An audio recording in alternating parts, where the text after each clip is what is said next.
बिस्मिल्लाहिर्रहमानिर्रहीम। इय्याक नअब्दु व इय्याक नस्तईन। अस्सलाम वालेकुम नाज़रीन, साजिद भट्ट A&A कंसल्टेंट। आज जिस सोसाइटी के ऊपर बात करेंगे अगले कुछ लम्हात के लिए वो है न्यू मेट्रो सिटी। मुझे पता है new metro city already launch हो चुकी हुई है, 3-4 महीने हो चुके हैं। उसके ऊपर काफ़ी ज़्यादा यूट्यूब के क्लिप्स भी आपको मिल जाएंगे, वीडियोज़ भी मिलेंगी, व्लॉग्स भी मिलेंगे। काफ़ी ज़्यादा इसके ऊपर डाटा आपको सोशल मीडिया के ऊपर मुहैया है। लेकिन मुझे ये भी पता है कि कोई बंदा भी आपको आउट ऑफ 100 98% जो लोग हैं वो इसकी सिर्फ खूबियाँ ही खूबियाँ पेश करेंगे, इसको उठा के आसमान पर ले जाएंगे।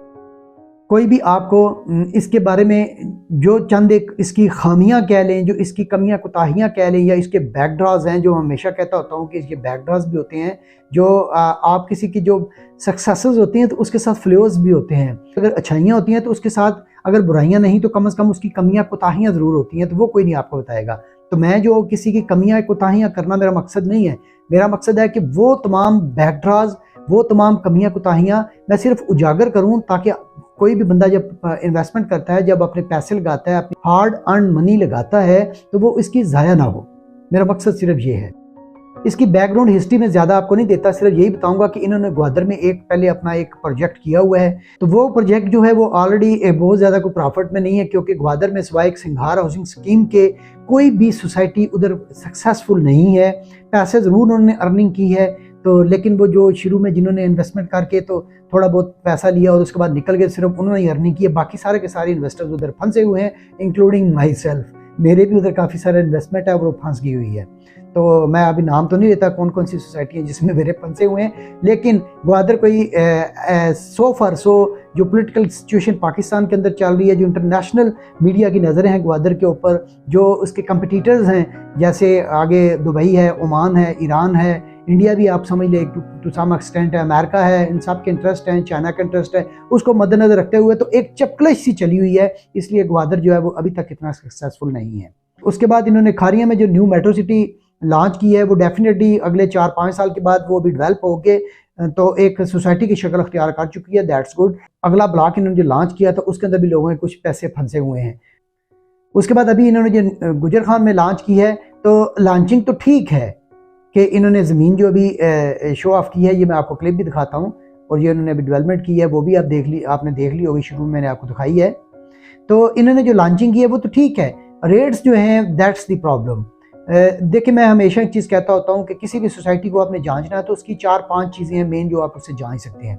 नंबर 1 लोकेशन इसकी। अदरवाइज तो ठीक है कि GT रोड के ऊपर है, तो M13 जो मोटरवे है, खारिया टू टी चौक तक जो मोटरवे आनी है वो गुजर रही है, उसके साथ भी इसका कनेक्ट हो जाएगा जब अगर इन्होंने ज़मीन परचेज वगैरह की, तो उस लिहाज से तो लोकेशन ठीक है।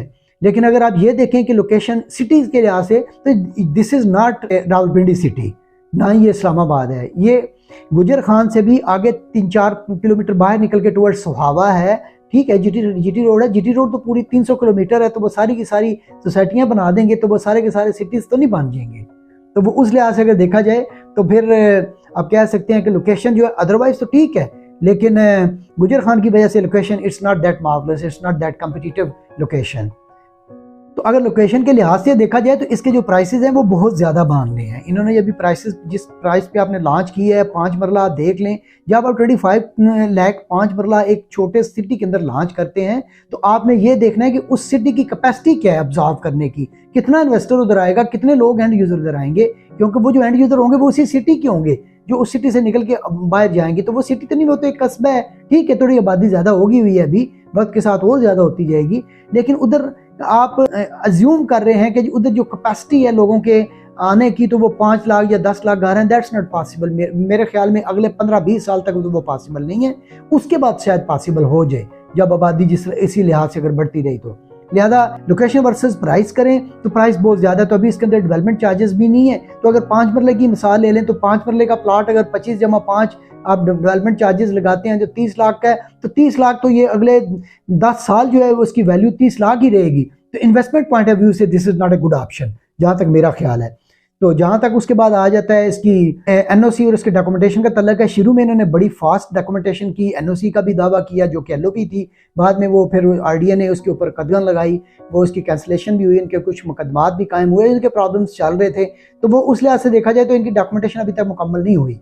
क्योंकि कुछ ऐसी लैंड है जो उन्होंने अपने मैप में शो की थी, वो मेरा नहीं ख्याल कि इनके पास वो ज़मीन है, क्योंकि वो तो ज़मीन जो थी वो गवर्नमेंट की लैंड थी, वो परचेज नहीं कर सकते थे। तो ओवरऑल इसकी जो बैकड्राज है वो मैं सिर्फ आपको बताता हूं। नंबर 1 के ये मेन सिटीज़ जो कि इस्लामाबाद, रावलपिंडी, उससे भी दूर है, झेलम से भी दूर है, गुजर खान के साथ ज़रूर है, वो कस्बा है एक।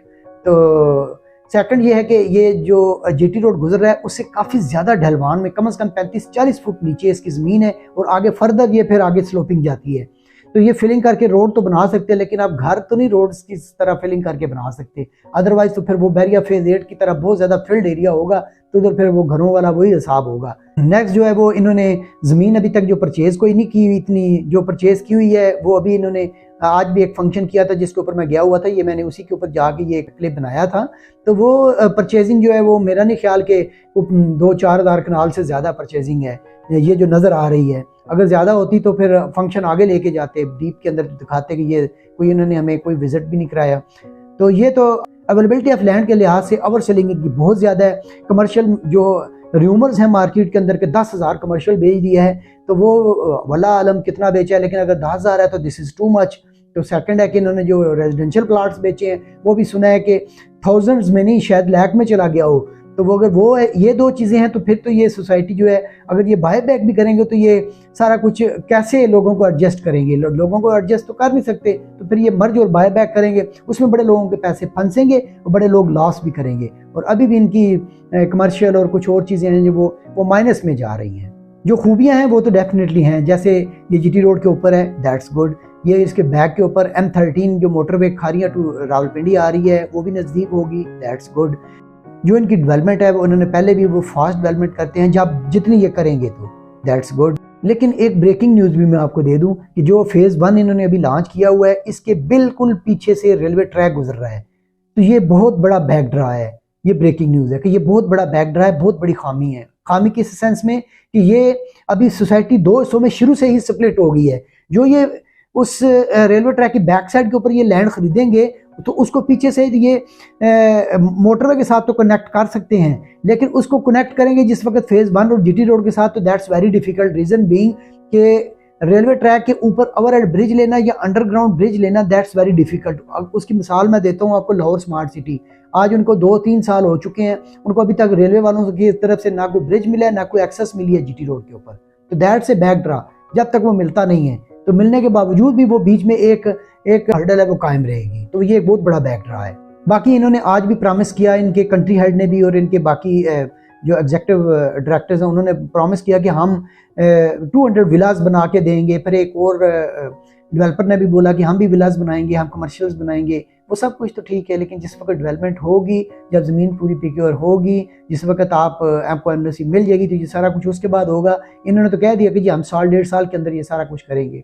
तो वो प्रॉमिसेस तो आपको पता है सारे करते हैं, पूरा कौन कौन करता है और कब करता है, तो वो उसकी मिसाल मैं छोटी सी देता हूँ कि बैरिया फेज़ 8 15 साल के बाद जाके प्रॉमिसेस पूरे हुए थे।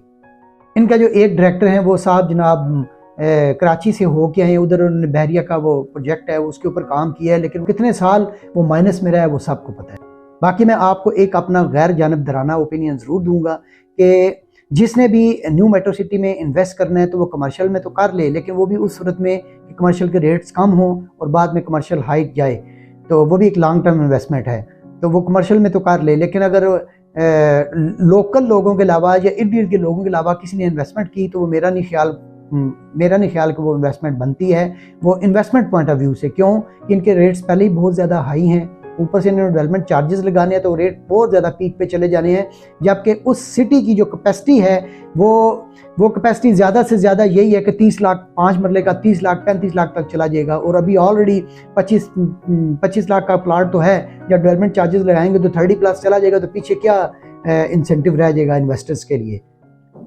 तो इसलिए मेरा ख्याल है कि जो उस इलाके के लोग हैं वो तो ख़रीद लें, तो उनके लिए एक बेटर अपॉर्चुनिटी होगी कि बाद में जब इधर सोसाइटी डेवलप होती है तो इधर बाहर निकल के अपना सोसाइटी, एक अच्छी सोसाइटी के अंदर अपना घर बनाएं, क्योंकि आखिरकार तो ये एक सोसाइटी बननी है, लेकिन उन लोकल लोगों के लिए। और इन्वेस्टमेंट पॉइंट ऑफ व्यू से ये बेहतर नहीं है। सिर्फ ये है कि जिस वक्त लॉन्चिंग हुई हो और रेट अगर कम हो तो तब तो ये ठीक है, लेकिन इन्होंने रेट बहुत हाई रखे। तो उसके अलावा ये है कि डीलर्स के लिए कि वो अपना एंड यूज़र के ऊपर काम करें, तो देन इट्स ओके। जाते हुए फिर वही दोबारा कहूँगा कि मेरे चैनल को सब्सक्राइब ज़रूर करें, लाइक करें या ना करें, कमेंट बेशक दें ना दें, सब्सक्राइब ज़रूर करें ताकि और भी बाकी लोगों के पास मेरा जो ये क्लिप्स हैं ये जाए तो उनको पता चल जाए कि जी इसके क्या खामियाँ और क्या खूबियाँ हैं, और यही मेरा मकसद होता है। Thank you. अल्लाह आपका हामी नासर हो।